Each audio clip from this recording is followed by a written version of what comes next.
Alright, welcome back to my class. In today's class, we want to look at this particular area of what? Coordinate geometry. Angle between two lines.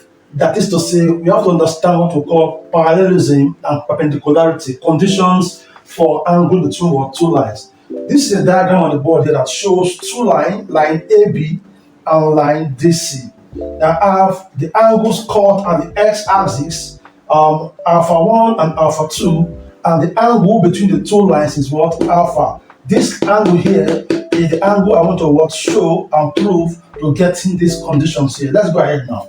Now let's assume that the particular line AB has a slope m1. So line AB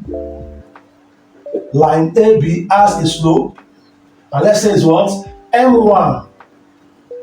And this slope has a slope angle what? Alpha, and it's equals to what? Tan alpha 1. Tan alpha 1. Now again, line CD. Line CD, this line CD is what? The slope is what? M2. It has an angle tan alpha 2, slope angle. Now, tan alpha 2 is equals to what? This and that respectively. So having known this, what next do we do? Now let's consider that this particular what?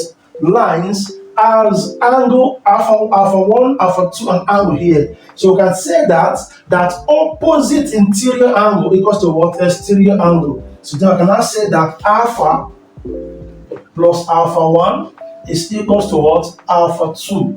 So I can still say that alpha now, case study, comma, alpha is now equals to what? Alpha 2 minus what? Alpha 1. See that it is now. So alpha is the case study here, the angle between what? The two lines. So let's go ahead now. So from here, can I say from compound angles that tan alpha equals to what? This one, tan bracket alpha 2 minus alpha 1. This one here will now be what?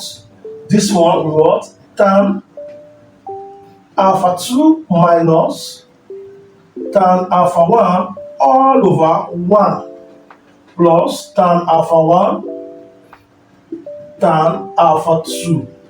See that now? So this is what tan alpha, the angle that is needed to show for that diagram there. So what is tan alpha 2 is M2, what's tan alpha 1 is M1. You see that now? So it means that by tan alpha, the angle between the two lines is equal to what?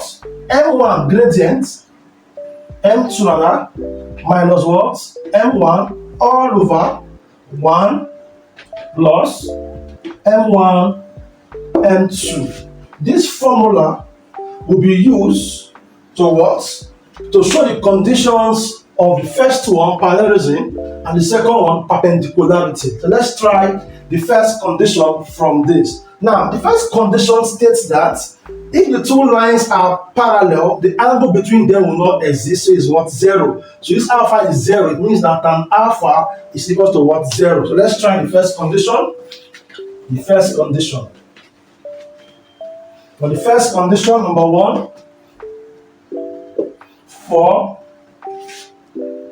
parallelism in 1, comma. So alpha is equal to what? 0, because the lines now is parallel. Therefore, it means that tan alpha, which is tan 0, is equal to what? 0. See that now? So tan alpha is now 0. So if tan alpha is, it means that the up one is equal to what? 0. The numerator is equal to what? 0. So I'm going to have that M2 minus M1 is equal to what? 0. Therefore, we say that M1 equals to what? M2. This is the condition for parallelism. It means that the gradient of the lines are what? Equal. M1 equals to what? M2. Now, the second condition is perpendicularity.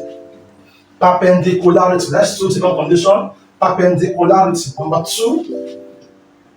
Perpendicularity. For perpendicularity,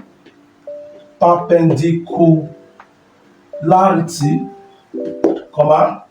The condition is simple. Now we have tan alpha equals to what? M2 minus M1 over 1 plus M1, M2. So for perpendicular line, it means that the particular angle between the two lines is what? 90 degrees. So if the angle is 90 degrees, what is tan 90? Is undefined. So the alpha, the angle is what? 90. Therefore, tan 90 is what? Undefined. Infinity, undefined. So if it's undefined, it means that only the denominator is equal to what? 0.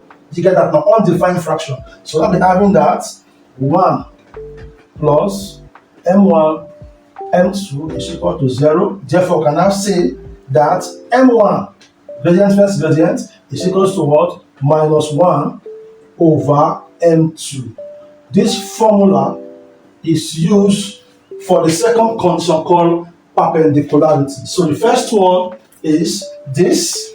The first one is that M1 is equal to what? M2, the gradient of the line.